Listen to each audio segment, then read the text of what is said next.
Des nouvelles annonces officielles et des nouvelles sorties en France, c'est ce qu'on va retrouver dans la vidéo nouvelle de la semaine.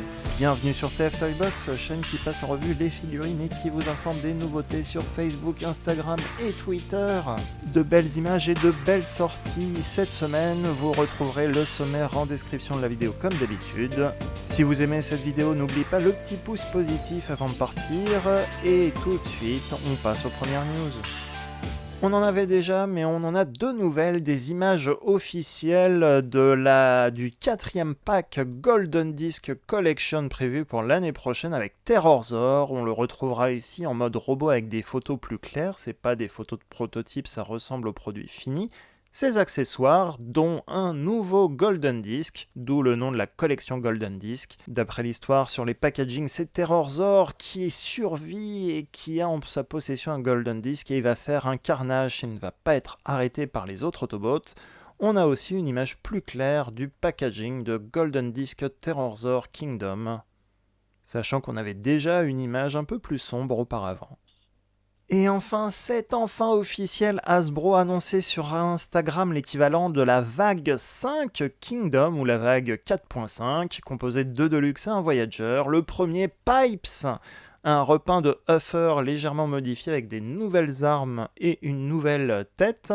Le mode camion ici présent et également le mode robot, un repeint de Huffer donc, repeint et modifié de Huffer. On retrouve un beau dessin avec l'artwork de Pipes qu'on retrouvait sur le packaging avec l'arche au fond et le volcan en explosion. La deuxième Deluxe est un Weaponizer Slammer, le tank qui était le compagnon de Metroplex, un drone de Metroplex ici qui se transforme en robot, apparemment très basé sur la figurine d'Ironworks Earthrise. On le voit pas comme ça, mais c'est ce qui est écrit dans le descriptif. Et on le retrouve aussi avec son artwork. Et comme précisé, c'est un weaponizer, donc il va se décomposer en plusieurs morceaux pour former des armes et armures pour d'autres figurines Kingdom. Et troisième figurine révélée à la Hasbro PulseCon, mais dont les précommandes n'étaient pas encore ouvertes, Blaster et Eject Soundwave va enfin avoir son rival en figurine Voyager Class. Le mode radio cassette est parfait, le mode robot est parfait. Purée, celui-là, je vais le commander. Il est accompagné d'un petit Eject qui se transforme en robot et en cassette, bien sûr. Attention, il sera transparent, ce qui fait que c'est joli visuellement, mais le plastique risque d'être un peu fragile. Et ça veut dire aussi qu'on n'aura peut-être pas forcément Eject tout de suite. Blaster, on retrouve également son artwork, son dessin, mode robot et mode alternatif, le radio-cassette Autobot. Mais vous allez me dire, mais c'était pas la vague 4 Kingdom, ça, à la base? Eh bien, on va en reparler tout de suite après, vous inquiétez pas. On en parlait la semaine dernière, le premier épisode de la saison 4 Cyberverse, Dinobots Unite, épisode de 44 minutes, a été diffusé sur YouTube. Eh bien, sachez que le deuxième épisode et dernier épisode a été diffusé au Canada et il devrait être en ligne au moment de la diffusion de cette vidéo ou quelques jours après la diffusion de cette vidéo. Avec notamment le retour du dernier de l'ultime Decepticon qu'on avait déjà vu à la fin de la saison 3. Il sera diffusé sur YouTube et les 2 épisodes devraient être ensuite diffusés sur Netflix, donc probablement en multilingue sur la plateforme, pour ceux qui veulent le voir absolument en français. Continuons de parler du premier épisode Cyberverse. On a eu des images, des designs des personnages du premier épisode, quelques croquis, notamment le mercenaire Triptychon. On voit aussi une petite photo d'échelle ici avec les autres Dinobots en bas à gauche. On a également des dessins, des designs des nouveaux Dinobots, dont le premier Swoop, qui a été réimaginé en Fembot, en femme, ici en mode robot et bien sûr dinosaure. Ensuite, on a notre Sludge, le deuxième nouveau Dinobot de cette saison 4.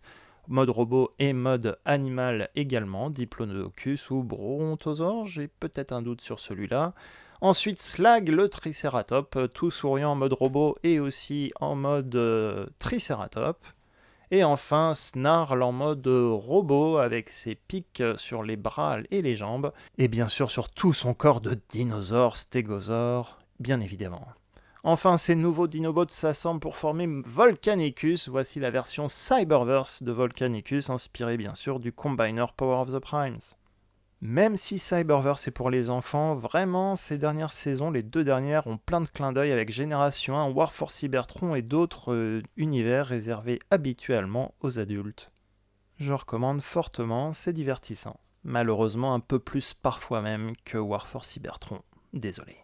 Une nouvelle Funko Pop Transformers est prévue, il s'agit de l'Autobot Trax. Alors c'est pas le personnage le plus fameux dans tout l'univers, mais il a eu le droit à une figurine Masterpiece récemment, il a eu le droit à une figurine War for Cybertron cette année, donc forcément pourquoi pas le mettre dans la série Fulguropop, cette année le timing est parfait. Instant auto-promo de la semaine, premièrement, Premium Finish Optimus Prime, on a fait un live, une vidéo sur le compte Instagram TF Toybox d'unboxing et une sorte de review live. Une super belle figurine, bien mieux que l'original en termes de détails, il n'y a pas de nouveau sculpte, c'est juste un repeint, mais quel repeint! C'est un apport qui vient tout droit du Japon et il a été taxé, donc je m'amuserai pas à le faire tout le temps. N'hésitez pas à aller voir donc cette vidéo en live et éventuellement je ferai peut-être une nouvelle revue sur la chaîne mais beaucoup plus courte que d'habitude. En tout cas, super belle figurine. Dans le live, on a aussi parlé du nouveau Galvatron version Select. Donc allez jeter un coup d'œil sur Instagram. Pour Galvatron, il y aura bien une nouvelle revue sur cette chaîne quoi qu'il arrive. Et je vous disais, on va reparler de la vague 4 Kingdom, et effectivement les Deluxe Waspinator et Shadow Panther commencent à se trouver bien en magasin physique en France, c'est plutôt chouette. Vu à Leclerc et Maxi Toys pour les 2 Deluxe Shadow Panther et Waspinator, alors Album a eu des stocks cette semaine de ces deux-là, j'ai pris visiblement le dernier Shadow Panther. Sachez aussi que Mania Toys devrait recevoir de nouveau Waspinator, c'est là où je me l'étais procuré. La vidéo de Shadow Panther est en ligne, je vous remets le lien en haut à droite de cette vidéo, vous pourrez cliquer dessus et voir la revue sortie cette semaine. Les Deluxe ne sont pas seuls à débarquer, Tigatron a été vu dans certains King Jouets et Fnac cette semaine. Tigatron est clairement une super belle figurine, la revue bientôt sur la chaîne. Les 2 bonnes nouvelles, c'est qu'on a donc visiblement la vague 4 qui débarque totalement en France. Et autre bonne nouvelle, à défaut d'avoir encore Terrorsaur qui n'est pas sorti, on peut compléter le casting de la saison 1 Beast Wars, les castings maximales de la saison 1, les 7 personnages originaux, avec quelques extras en plus dans la gamme Kingdom comme Grimlock ou encore Transmutate, mais les 7 personnages de la saison 1 auront donc été tous dispo en France cette année. Pour rappel, les personnages sont Optimus Primal Voyager Class vague 1, Cheetor Deluxe Class vague 1 et vague Netflix, Air Razor Deluxe Class de la vague 2, Dinobot Voyager Class de la vague 2, même si oui, dans Kingdom c'est un Predacon, Rhinox Voyager Class de la vague 3 et qui ressort dans la vague 4 en même temps que Tigatron. Tigatron bien sûr qui est ici, et le Core Class Rattrap de la vague 1. Pour info, quelques extras ont été ajoutés comme le Maximile Scar Warp inspiré d'un personnage de Takara Beast Wars 2, le Maximal Grimlock qui est le personnage Génération 1 Grimlock en Raptor blanc au fond, et les Fossilizers comme Dracodon ou Wingfinger, ainsi que Transmutate, et également T-Rex que j'avais oublié sur la photo mais bien présent dans l'équipe maximale cette année. Je vous avoue que le grand fan de Beast Wars cette semaine est très content.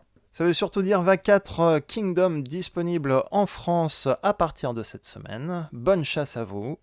Et enfin, autre sortie cette semaine, Mania Toys, site de vente en ligne de figurines collector, vient de rentrer en stock le pack Jurassic Park composé du Decepticon Tyrannocon Rex et l'Autobot JP93. Un pack qui a son petit prix, c'est un pack issu d'une licence de film. Il est déjà commandé de mon côté, donc il sera certainement en revue également sur la chaîne ou sur Instagram. Je vous remets comme d'habitude le lien d'achat de Mania Toys en description de cette vidéo, en espérant qu'il ne soit pas en rupture à la diffusion de celle-ci. Et vous, qu'avez-vous trouvé cette semaine? N'hésitez pas à me le mettre en commentaire. Et quelles sont les figurines Kingdom ou Studio Series que vous aimeriez voir sur la chaîne? N'hésitez pas également à me le mettre en commentaire maintenant. Les nouvelles de la semaine, c'est terminé. J'espère que ça vous a plu. Si c'est le cas, n'oubliez pas le pouce positif avant de partir. Ça m'aide beaucoup et ça fait toujours plaisir et ça aide pour la visibilité de la chaîne. Si vous êtes nouveau, que vous voulez voir d'autres nouvelles vidéos comme celle-ci, n'oubliez pas de vous abonner à la chaîne. Et n'oubliez pas, pour avoir d'autres news, plus de contenu photo et peut-être même des revues exclusives en vidéo, n'oubliez pas donc de suivre les comptes Instagram, Facebook et Twitter. Sur ce, à très bientôt pour de prochaines vidéos.